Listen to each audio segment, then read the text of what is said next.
दोस्तों D pharmacy और B pharmacy दोनों ही ऐसे कोर्सेज हैं जैसे ही आप 12वीं अपनी कंप्लीट करते हैं और 12वीं पास करने के बाद आप फार्मेसी करना चाहते हैं तो फार्मेसी करने में स्टूडेंट्स अक्सर कंफ्यूज रहते हैं कि बी फार्मेसी करें या डी फार्मेसी करें। सबसे बड़ी बात तो यह होती है कि डी फार्मेसी या बी फार्मेसी करने के बाद स्कोप्स क्या होंगे, ऑप्शंस क्या क्या होंगे जॉब के। वैसे तो मैं आपको बता दूं कि डी फार्मेसी करते ही आपके पास एक ऑप्शन आ जाता है कि आप मेडिकल स्टोर खोल सकते हैं। वहीं बी फार्मेसी के पास और भी ज्यादा वाइड ऑप्शंस आ जाते हैं। मेडिकल स्टोर खोलने के साथ साथ ही वो मेडिसिन का मैन्युफैक्चर भी कर सकते हैं। पर यहाँ पर सबसे बड़ी स्टूडेंट्स के साथ वो प्रॉब्लम होती है कि हम फीस कैसे पे करें। मतलब काफी सारे स्टूडेंट्स वो होते हैं जिनकी माली हालत ठीक नहीं, मतलब कि जिनकी फाइनेंशियल कंडीशन ठीक नहीं, तो वो अक्सर ऐसे कॉलेजेस को देखते हैं या फिर ऐसी यूनिवर्सिटीज को देखते हैं जहां फीस कम हो और अच्छी एजुकेशन मिले और अच्छा वो कैंपस भी हो। मतलब कि चीप एंड बेस्ट का ऑप्शन हमेशा वो चाहते हैं कि उन्हें कोई ऐसा ऑप्शन मिल जाए। तो डी फार्मेसी और बी फार्मेसी की फीस में कैसे अंतर आता है, मतलब किन किन बातों से अंतर आता है। कॉलेजेस में भी फर्क पड़ता है, कौन से कॉलेज में एडमिशन ले, कौन सी यूनिवर्सिटी में फीस ले। इससे भी फर्क पड़ता है कि एक कोर्स 2 साल का, एक कोर्स 4 साल का है। तो ऐसे कई सारे मुद्दे हैं। 3 मुद्दों के ऊपर आज हम बात करेंगे कि डी फार्मेसी और बी फार्मेसी में फीस का क्या अंतर है, कितनी फीस होती है, कितनी फीस में एडमिशन होता है। ज्यादा कुछ जानने के लिए डी फार्मेसी और बी फार्मेसी की फीस के बारे में दोस्तों बने रहिए हमारे इस वीडियो के साथ। नमस्कार दोस्तों, फिर एक बार स्वागत करता हूं आप सभी का अपने इस यूट्यूब चैनल पर जिसका नाम है यूनिवर्सिटी इंडिया और मेरा नाम है वीरेंद्र वर्मा। दोस्तों हालांकि हमने बहुत सारी अब तक वीडियोस बनाई है फार्मेसी पर, मतलब डी फार्मेसी पर, बी फार्मेसी पर, एम फार्मेसी पर या फिर फार्मा डी पर, और हमने पीसीआई को भी डिटेल में बताया था। पीसीआई कैसे काम करता है, फार्मेसी काउंसिल ऑफ इंडिया कैसे काम करता है।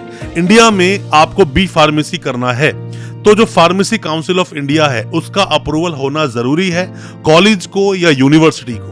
अगर अप्रूवल नहीं है तो वो कॉलेज मान्य नहीं है, वो यूनिवर्सिटी मान्य नहीं है। वहां से बी फार्मेसी डी फार्मेसी आप कर भी लोगे तो भी उसकी कोई वैल्यू रहेगी नहीं, आपको लाइसेंस मिलेगा नहीं, आप एग्जिट टेस्ट दे पाओगे नहीं डी फार्मेसी में, क्योंकि एग्जिट टेस्ट है। अब हम बात कर लेते हैं कि फीस में कैसे अंतर आता है। सबसे पहला मुद्दा दोस्तों होता क्या है कि डी फार्मेसी कितने साल का है, 2 साल का। बी फार्मेसी कितने साल का है, 4 साल का। तो सबसे पहले तो जो ये ईयर बढ़ रहे हैं इनमें ही अंतर आ जाता है। जहां एक और आप सिर्फ 2 साल की फीस पे करते हो, वहां दूसरी ओर 4 साल की फीस आपको पे करनी पड़ती है। पर यहाँ पर देखने वाली बात यह है, जहां डी फार्मेसी की फीस प्राइवेट यूनिवर्सिटीज में आपको फीस 2.5 से 3 लाख देखने को मिलेगी। 2 साल की फीस, मतलब 1 साल की फीस कितनी हुई, 1.25 लाख से 1.5 लाख रुपए। पर वहीं बी फार्मेसी की फीस आपको देखने को मिलेगी 70 से 80 हजार रुपए। जहां डी फार्मेसी में प्राइवेट यूनिवर्सिटीज को आप लगभग 3 लाख पे करते हो या फिर 2.5 लाख पे करते हो, वहीं बी फार्मेसी वाले लगभग 3 से 3.5 लाख रुपए में अपनी बी फार्मेसी को कंप्लीट कर पाते हैं। हालांकि इतना बड़ा अंतर नहीं है, बट फिर भी क्योंकि यहाँ ईयर बढ़ रहे हैं इसीलिए आपकी फीस बढ़ रही है। और वहां डी फार्मेसी 2 साल का है इसीलिए वहां फीस थोड़ी कम हो रही है। बट आप अगर किसी भी कॉलेज में चले जाओगे, गवर्नमेंट कॉलेज चले जाओगे, वहां फीस और ज्यादा कम हो जाती है। ड्यूरेशन बेशक 4 साल का होता है बी फार्मेसी में, बट फीस आपको अक्सर कॉलेज में कम देखने को मिलेगी। तो यहाँ सिर्फ 2 साल और 4 साल की वजह से फीस में फ्लक्चुएशन होता है, आप ये मान सकते हैं। इसलिए बी फार्मेसी में ज्यादा पैसा आपको देना पड़ता है। दोस्तों आप किसी भी यूनिवर्सिटी के कोई भी डॉक्यूमेंट्स वेरीफाई करवाना चाहते हैं, वेरिफिकेशन के काफी सारे प्रोसेस होते हैं। पर जैसा मैं हमेशा अपनी वीडियोस के माध्यम से बोलता हूं कि आरटीआई एक बहुत अच्छा ऑप्शन होता है।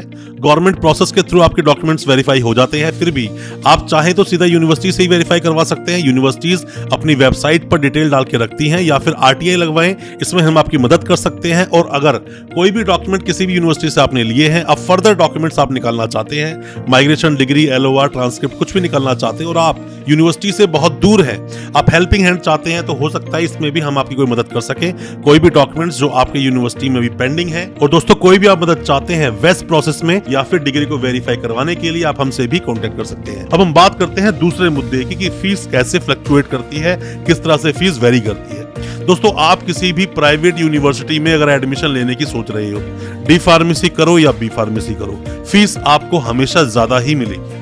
और आप अगर बी फार्मेसी डी फार्मेसी करने की सोच रहे हो किसी कॉलेज से, तो फीस हमेशा आपको कम मिलेगी। यहाँ दोनों में फर्क भी पड़ता है। फर्क क्या पड़ता है, जहां एक और कॉलेज में आपने एडमिशन लिया, वहां बी फार्मेसी डी फार्मेसी दोनों कोर्स कराए जा रहे हैं, लैब भी है और साथ में वहां पर आप प्रैक्टिकल भी कर रहे हैं। बट यही अगर आप प्राइवेट यूनिवर्सिटी में एडमिशन लेते हो तो वहां पर सिर्फ फार्मेसी कोर्स नहीं, मतलब डी फार्मेसी, बी फार्मेसी, सिर्फ ये कोर्स नहीं होते, वहां बीपीटी जैसे कोर्स भी होते हैं, नर्सिंग जैसे कोर्स होते हैं, मेडिकल कोर्सेज होते हैं। आप वहां पर जाते हो तो वहां MBBS, BDS, BMS, BUMS nursing students, इनसे भी आप मिलते हो, एक्सपोजर आपको अच्छा मिलता है। और यहाँ पर प्राइवेट यूनिवर्सिटीज में फीस हमेशा आपको ज्यादा मिलेगी, हमेशा आपको ज्यादा पैसा पे करना पड़ेगा, वहीं कॉलेजेस में हमेशा फीस कम होगी।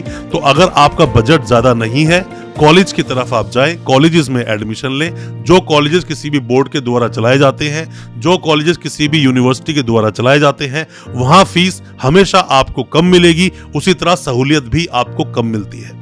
पर प्राइवेट यूनिवर्सिटीज में सहूलियत बहुत मिलती है, एक्सपोजर बहुत मिलता है, प्रैक्टिकली बहुत कुछ सीखने को मिलता है, इसीलिए प्राइवेट यूनिवर्सिटीज की फीस हमेशा आपको ज्यादा ही देखने को मिलेगी। तो इस तरह भी आप कंपेयर कर सकते हैं फीस को। अब दोस्तों हम बात करते हैं तीसरे मुद्दे की कि बी फार्मेसी, डी फार्मेसी में फीस का अंतर कैसे आप देखा जा सकता है या किस तरह फीस बढ़ जाती है। दोस्तों आप जब जाते हो प्राइवेट यूनिवर्सिटी में एडमिशन लेने के लिए, आप चाहे बी फार्मेसी में जाओ चाहे आप डी फार्मेसी में जाओ, अभी मैं यहाँ तीसरे मुद्दे में यही आपको बता रहा हूँ कि जब आप जाते हो प्राइवेट यूनिवर्सिटी में तो यहाँ यूनिफॉर्म फीस आपको देनी पड़ती है, डेवलपमेंट फीस आपको देनी पड़ती है, हॉस्टल फीस आपको देनी पड़ती है, बुक्स का या स्टडी मटेरियल की फीस आपको देनी पड़ती है। यहाँ पर ये चार्जेस और ज्यादा बढ़ जाते हैं, ये खर्चे और ज्यादा आपके लिए बढ़ जाते हैं। बट आप कॉलेजेस में देखोगे तो वहां पर आपको ड्रेस नाम की ज्यादा कुछ फीस नहीं ली जाती, डेवलपमेंट जो फीस ली जाती है, डेवलपमेंट चार्जेस वो नहीं लिए जाते हैं, सिर्फ फीस में एडमिशन हो जाता है। और दूसरी बहुत अच्छी बात यह है कि बी फार्मेसी कर लो या डी फार्मेसी कर लो, दोनों में ही डायरेक्ट एडमिशन है, कोई एंट्रेंस आपको नहीं देना, डायरेक्ट आपका एडमिशन हो जाएगा।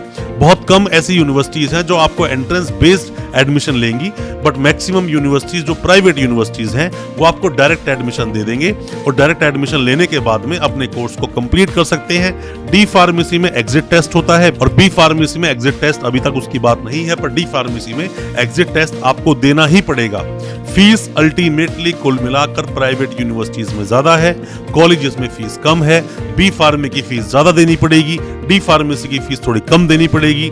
डी फार्मेसी, बी फार्मेसी कोई भी आप प्राइवेट यूनिवर्सिटी से करोगे, अदर चार्जेस आपको देने पड़ेंगे, बट कॉलेजेस में अदर चार्जेस आपको नहीं देने पड़ते हैं। सब लोगों की पॉकेट अलाउ नहीं करती है। अगर आपकी पॉकेट अलाउ करती है तो यूनिवर्सिटीज में एडमिशन लो, और पॉकेट ज्यादा अलाउ नहीं करती है तो कॉलेजेस में एडमिशन लो। किसी भी तरह की कोई भी असिस्टेंस आप चाहते हैं, व्हाट्सएप पे आप मैसेज करें या आप कमेंट बॉक्स में कमेंट छोड़ें, हम आपको रिप्लाई जरूर करेंगे। अच्छा लगा हो आज का वीडियो, हमारी वीडियो को ज्यादा से ज्यादा अपने दोस्तों, परिजन, परिवार तक शेयर करें ताकि वो भी अपने आप को जानकार बना सकें।